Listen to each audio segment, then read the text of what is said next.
बिस्मिल्लाहिर्रहमानिर्रहीम अस्सलामु अलैकुम रहमतुल्लाह। सुप्रीम कोर्ट ऑफ पाकिस्तान में मखसूस नशस्तों के हवाले से जो इमरान खान का मुकदमा है, केस है, पीटीआई का जो मुकदमा है वो इस वक्त जारी व सारी है। और जितने बड़े जो जजेस हैं, जजेस की जानिब से काजी फ़ाइज़ ईसा को एक तो जवाब दिया जाता है। देखिए, वहाँ पर मुकाबलाबाजी बड़ी चल रही है।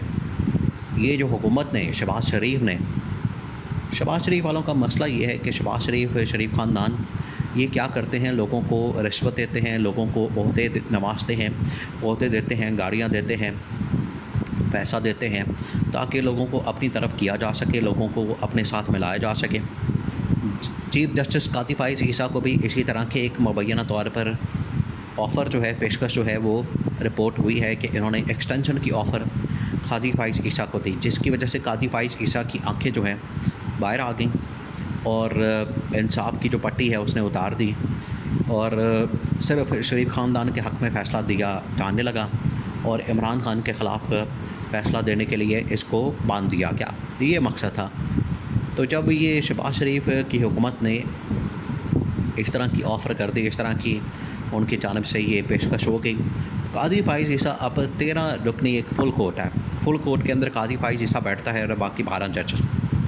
अब होना तो ये चाहिए कि कम से कम अब 8-7 के हिसाब से तो इस वक्त ये बेंच बैठा हुआ है, 6-7 के हिसाब से होना तो ये चाहिए कि कम से कम 7 से 8 जजेस काजी फ़ाइज़ ईसा के साथ हों और वो इलेक्शन कमीशन को सपोर्ट करें कि बिल्कुल इमरान खान डिज़र्व नहीं करता, पीटीआई डिज़र्व नहीं करती, ये जो सीटें हैं पीटीआई मखसूस नशस्तें ये डिज़र्व नहीं करती, इनको नहीं दी जा सकती।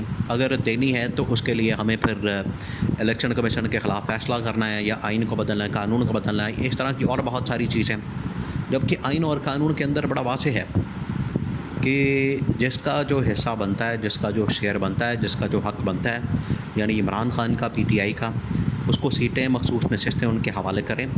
आपके पास इसके अलावा कोई ऑप्शन रास्ता नहीं है। लेकिन काजी फ़ाइज़ ईसा इस बात के ऊपर डटा हुआ है कि मैंने किसी सूरत इनको सीटें वापस नहीं करनी, इनको सीटें नहीं देनी, इनको हमने मखसूस नशस्तें नहीं देनी। पहले तो बल्ले के निशान से महरूम किया, बल्ले के निशान की वजह से सारा मसला असल में वहीं से शुरू हुआ। ये खुरा जो है इस मसले का, इस इशू का, इस प्रॉब्लम का खुरा जो है वो जाता है। इसका मतलब ये कि खुरे से मुराद ये कि ये जड़ जो है जहाँ से ये मसला शुरू हुआ है, ये जाता है सुप्रीम कोर्ट के उस फैसले की तरफ जहाँ से काजी फ़ाइज़ ईसा ने इमरान खान को, पीटीआई को बल्ले के निशान से महरूम किया। काजी फ़ाइज़ ईसा उसमें फंसा हुआ है क्योंकि वो तो एक साजिश थी। अब वो अपने आप को जस्टिफाई करने के लिए, अपने आप को ठीक साबित करने के लिए, अपने आप को सही कहलवाने के लिए वो सारा कुछ करता है कि मैं किसी तरह से अपना आप यहाँ पर सीधा कर लूँ, मेरे ऊपर सवाल ना उठाए, ये साजिश बेनकाब ना हो जाए। इस वजह से उसकी जानिब से इलेक्शन कमीशन ऑफ पाकिस्तान की सपोर्ट की जाती है और इमरान खान और पीटीआई की मुखालफत की जाती है। लेकिन हकीकत ये है कि बाकी जितने जजेस हैं, 10 के करीब जजेस, वो तो खुलकर इमरान खान और पीटीआई के हक़ की बात करते हैं कि इनको मखसूस नशस्तें मिलनी चाहिए। और नून लीग और पीपल्स पार्टी का क्या हक़ बनता है कि वो मखसूस नशस्तों के ऊपर बात करें। उनकी तो जो सीटें बनती हैं मखसूस नशस्तें वो उनको मिल गई हैं। या तो ये हो कि उनको मखसूस नशस्तें ना मिली हों, ये तो एक्स्ट्रा जो पड़ी हुई हैं। अगर तो ये होता कि उनको ना दी जाती, एलोकेट ना करते, अब खाली छोड़ देते, फिर भी चले बात समझ आती थी। खाली छोड़ देते, फ़ैसला होता, फिर उसके बाद ये दे देते। अब इलेक्शन कमीशन ऑफ पाकिस्तान ने यहाँ पर 2 गलत काम किए, गैर आइनी, गैर कानूनी। एक तो ये कि उसने मखसूस नशस्तें नहीं दी, पहली बात। दूसरी बात ये कि उन्होंने पकड़ के ये मखसूस नशस्तें पीटीआई और इमरान खान की हवाले कर दी नून लीग और पीपल्स पार्टी के। अब ये और उसकी इंटरप्रिटेशन जो ली है, जिसके ऊपर जजेस इस वक्त बहुत शदीद बरहम है, गुस्से में हैं और बड़े तपे हुए हैं। उन्होंने कहा ये क्या सीन है आप लोगों ने बना दिया, ये आपने क्या, कहाँ की बात कहाँ फिट कर दी है। आपको तो सिर्फ बल्ले के निशान से महरूम करने का कहा गया था, आपने पकड़ के तो एक पार्टी को एलिमिनेट कर दिया, पार्टी को फारिग कर दिया, पीटीआई को फारिग कर दिया, पीटीआई का वजूद ही आपने ख़त्म कर दिया, पीटीआई को बिल्कुल आपने ज़ीरो कर दिया, पीटीआई को ख़त्म कर दिया। तो उसकी वजह भी तो आप समझाएं, उसके पीछे आप लॉजिक भी तो दें। आपने इंटरप्रिटेशन कहाँ बैठ के की, बाथरूम में बैठ के की है, गली महल्ले में बैठ के की है, थड़े पे बैठ के की है, कहाँ की है? आपके कौन से ऐसे दिमाग हैं जो पीछे बैठे हैं कि इंटरप्रिटेशन ये कर दी अब जो जजेस हैं सुप्रीम कोर्ट के अंदर 10 के करीब, अब उसमें आपको पता है justice Mansoor Ali Shah, justice Athar Minallah, justice Jamal Mandokhail, justice Ayesha Malik, justice और अमीनुद्दीन ख़ान, जस्टिस सादत, जस्टिस इरफान सादत, तमाम जजेस, बाकी कुछ नाम रह गए हैं। अब जितने जजेस हैं वो तमाम के तमाम इलेक्शन कमीशन ऑफ पाकिस्तान को रगड़ा दे रहे हैं कि तुम्हारी ज़रूरत कैसे हुई है गैर आइनी गैर कानूनी काम करने की, जबकि तुम्हारे पास ये इसका राइट ही नहीं था, अथॉरिटी नहीं थी, तुम्हारे पास इसका हक़ ही नहीं था।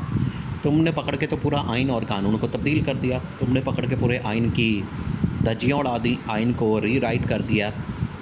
काजी फाइज़ ईसा, अब मसला काजी फाइज़ ईसा क्योंकि यहाँ पर अकेला हो गया। काजी फाइज़ ईसा बेचारा कभी बाल खुरकता है, कभी उसको ख़ारिश हो जाती है, कभी वो टेंशन में बैठा होता है, कभी मजाक उड़ाता है, कभी हंसता है, कभी रोता है, अकेला ही कर रहा है। ना वहाँ पर कोई वकील उसका साथ देता है, ना वहाँ पर जजेस साथ देते हैं। बस इलेक्शन कमीशन का वकील, अटर्नी जनरल जो इस हुकूमत का नुमाइंदा है, इमरान ख़ान ने तो पहले ही बता दिया था कि ये मखसूस नशिस्तें मेरी हैं और ये मुझे मिलेंगी। अब इलेक्शन कमीशन ऑफ पाकिस्तान ने वहाँ पर क्या किया कि इलेक्शन कमीशन ऑफ पाकिस्तान ने वहाँ पर अपनी सीटें जमा करवाई, फॉर्म जमा करवाए और कहा कि ये फॉर्म्स जो हैं वो हम जमा करवा रहे हैं। फॉर्म्स के अंदर हम ये कहानी बयान कर रहे हैं कि ये तमाम जो इस वक्त फॉर्म्स जमा करवाएंगे उसमें पीटीआई ने अपना पार्टी एफिलिएशन साबित ही नहीं की, उन्होंने ज़ाहिर ही नहीं की।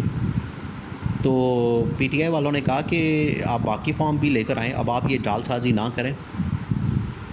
अब जो शेयर है, जस्टिस मंसूर अली शाह ने कहा कि ये शेयर तो अब पीटीआई का बनता है, हिस्सा तो उनका बनता है, हक़ उनका बनता है। तो काजी फाइज़ ईसा ने कहा कौन से हक़ की बात आप कर रहे हैं, हमने तो आइन और कानून के मुताबिक देखना, आइन और कानून के मुताबिक मामला चलाने, तो आइन और कानून के मुताबिक ही उनका हक़ बनता है। जस्टिस मंसूर अली शाह ये बात कर रहे हैं। काजी फाइज़ ईसा को असल में पड़ा हुआ किसी तरह से ये केस इमरान ख़ान के हक़ में ना आए। मखसूस नशिस्तें मिलने से, असल में मखसूस नशिस्तें छिन जाने से, नून लीग और पीपल्स पार्टी से ख़त्म हो जाने से, उनकी जो अक्सरियत है जो उन्होंने तरमीम करनी और उसके नतीजे में एक्सटेंशन होनी है काजी फाइज़ ईसा की, वो अक्सरियत उनके पास नहीं होगी, वो तरमीम नहीं कर सकते, तो उसकी वजह से एक्सटेंशन नहीं मिलेगी। काजी फाइज़ ईसा को तो सारा फटे पे आ जाएगा, 2 महीने बाद उसने रिटायर हो जाना है। वो चाहता है 3 साल और मैं यहाँ पर बैठा रहूँ चीफ जस्टिस। बाकी जजेस ये होने नहीं देंगे। बाकी जजेस को पता है कि इसी के अंदर ही असल में सारी कुंडी है, इसको हमने आगे नहीं आने देना। मखसूस नशिस्तें वापस पीटीआई को मिलनी है, जो कि पीटीआई का हक़ है, बनता है।